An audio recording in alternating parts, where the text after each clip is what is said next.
Kepulauan Seribu merupakan salah satu objek wisata di pesisir Jakarta Utara. Tak hanya wisata, di sekitar Pulau Panggang masyarakatnya hidup menjadi pembudidaya ikan. Solihin atau yang akrab disapa Acai sudah 5 tahun menjadi pembudidaya ikan kerapu. Ada beberapa jenis ikan kerapu yang dibudidayakan, yaitu kerapu cantang, kerapu lodi, dan kerapu tikus. Ikan kerapu biasanya dipanen saat berumur 7 bulan. Ikan tersebut biasanya dijual sekitar Rp100.000 hingga Rp500.000 per kilogram tergantung jenisnya. Acai mengaku tantangan terbesar menjadi pembudidaya ikan kerapu adalah tatkala ada limbah minyak yang mencemari air laut. Terutama pek itu, Mbak, yang agak kedua ya kadang-kadang kan cuaca, ombak. Kalau ukuran ikan kita udah 7 on sih, kalau ombak gede ya tidak terlalu signifikan ininya bahayanya. Tapi kalau kita lagi pas nebar bibit ukuran 10 cm, ada ombak besar, ya itulah ikan kita.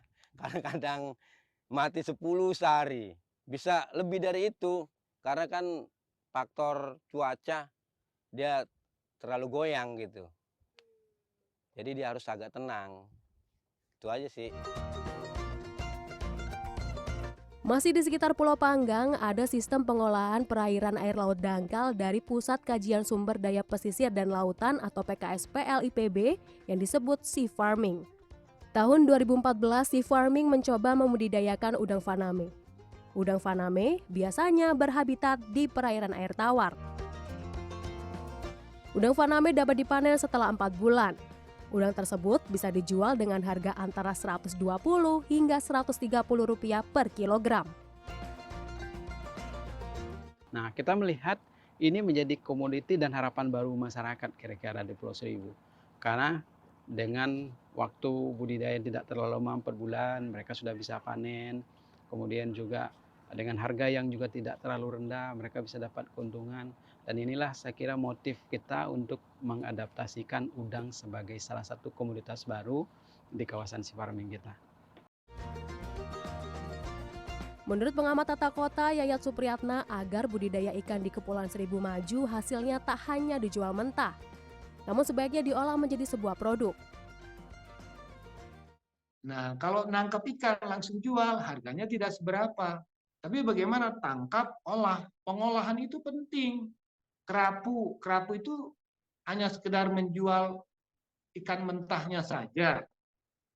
Apakah lebih bagus jadi tepung ikan, atau makanan kalengan, atau ada produk kerupuknya, atau produk macam-macam lah dari ikan itu.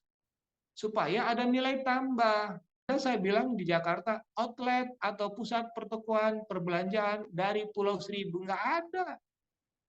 Nah, kalau DKI itu mau memajukan produk Pulau Seribu, kenapa DKI tidak punya kios badan usaha di Tanah Abang, di mal, di mana, di pasar, produk-produk dari warga Pulau Seribu. Jadi orang Pulau Seribu itu merasa diwongke, merasa diperhatikan.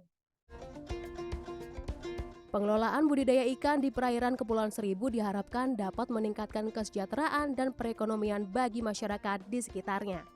India Yuwono, Maria Oktober, Jakarta.